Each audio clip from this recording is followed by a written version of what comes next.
The mission of the King's Mandate has always been to expose the mechanisms of power operating outside the law. In our first 2 seasons, we documented vast, federally shielded criminal enterprises. We exposed the king of clients, Jeffrey Epstein, and his global child predator network operating with total impunity, and we traced its roots through the iron grip of Lucky Luciano, connecting historical organized crime, J. Edgar Hoover's great lie, and the modern multibillion-dollar drug trade.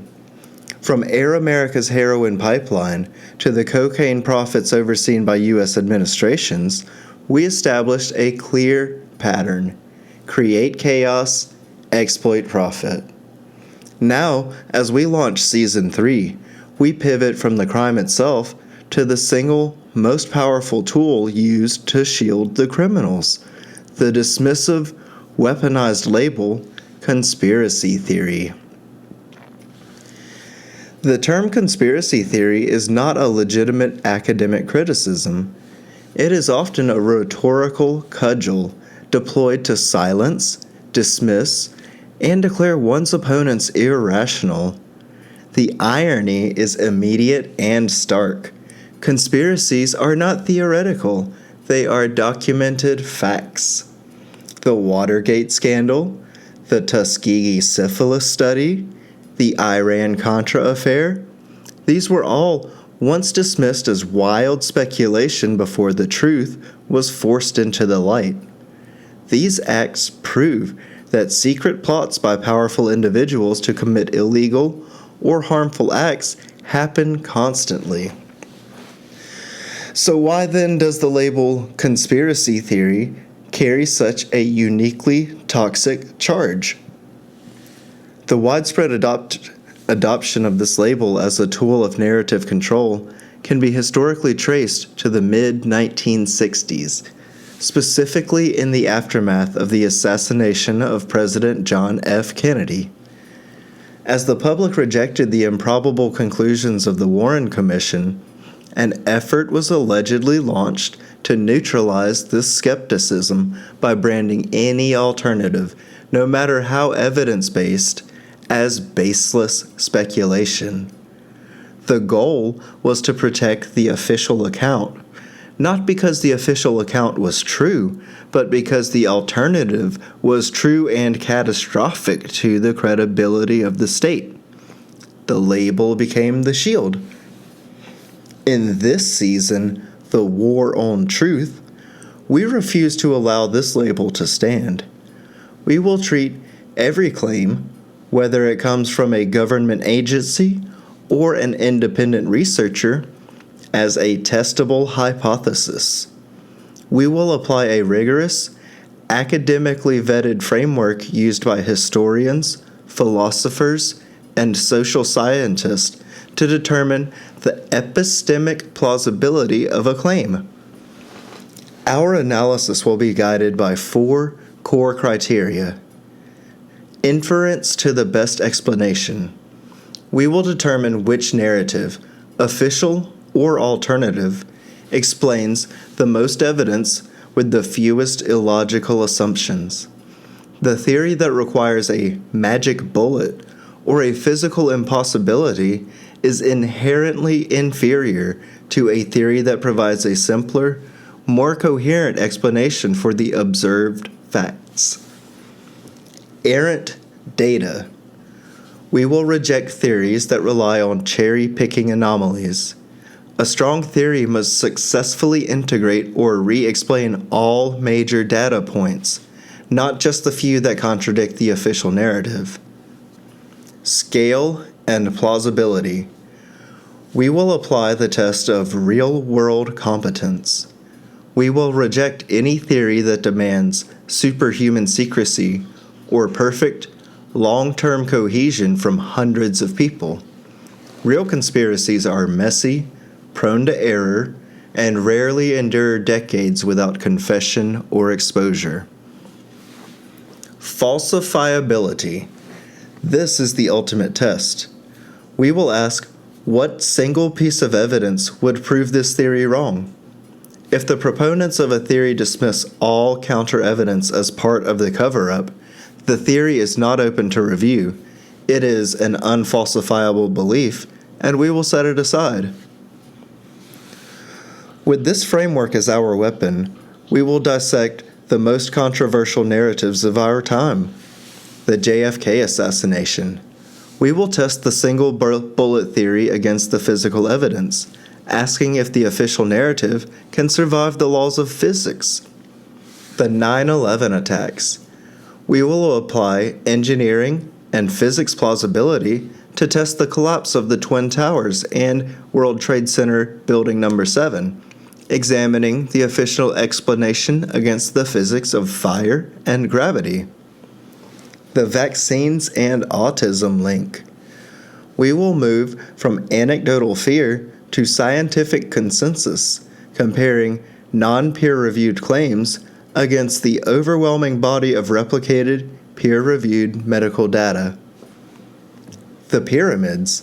We will challenge the established archaeological timelines, asking if alternative construction methods offer a better explanation for the tools and complexity found at Giza. UFOs and aliens. We will sift through the decades of secrecy, applying our criteria to distinguish between genuine, verifiable government cover-ups and highly speculative extraterrestrial claims. We are fighting the war on truth. We are not asking you to believe an alternative narrative. We are providing you with the framework to decide for yourself. The facts are waiting. The evidence is on the table. Throughout this season, the war on truth, we will use forensic analysis and academic rigor to dissect the term conspiracy theory. We don't set out to prove who killed JFK, nor do we seek to definitively tell you what brought down Building 7. Our goal is to provide a simpler, more devastating point, that to accept the official narratives on the most consequential events of our time, you must consistently suspend disbelief. You must agree to set aside ballistics, ignore physics, dismiss witness testimony, and override your own rational intuition. We hold these truths to be self-evident, that government derives its just powers from the consent of the governed, but consent cannot be given when the facts are intentionally obfuscated or when the truth requires the listener to accept the impossible.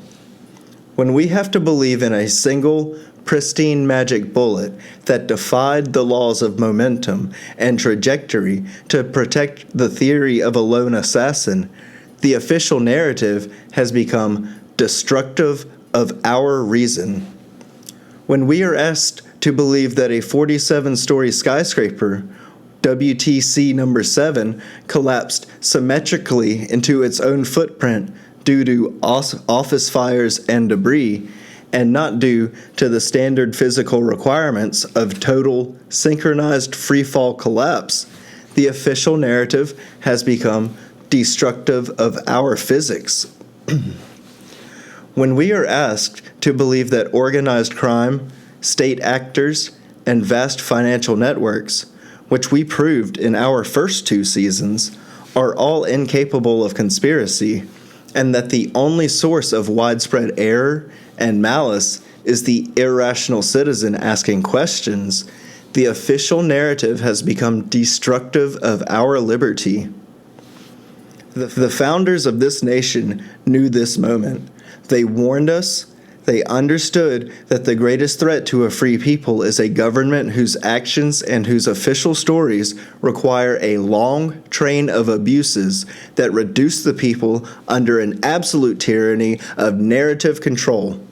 In 1776, they laid bare their facts before the world, citing a history of repeated injuries and usurpations from a foreign power. Today, the injuries are no longer foreign. They are inflicted by those who claim to serve us. To prove this, let facts be submitted to a candid world. The refusal to release the full JFK records without redaction decades after the event. The obstruction of a truly independent 9/11 inquiry, led by those whose interests were immediately protected by the final report. The systematic denial of a documented global criminal network for decades while simultaneously profiting from the trade of drugs and human lives. The labeling of rational skepticism as psychosis to fatigue the people into compliance with narratives that defy common sense. The founders stated, "Prudence dictates that governments long established should not be changed for light and transient causes. But when the evidence of a long train of abuses and usurpations evinces a design to reduce us under despotism, a despotism built not on armies but on lies, it is our right, it is our duty to throw off the narratives that sustain that power. This season, we have provided the tools to reclaim your consent. We have provided the framework to strip away the label conspiracy theory and replace it with competing hypothesis. The power to discern truth is the ultimate power of the governed. I'm your host, Ryan Johnson, and we ask you, who gave the king his mandate? We mutually pledge to each other our lives, our fortunes, and our sacred honor. The war on truth continues.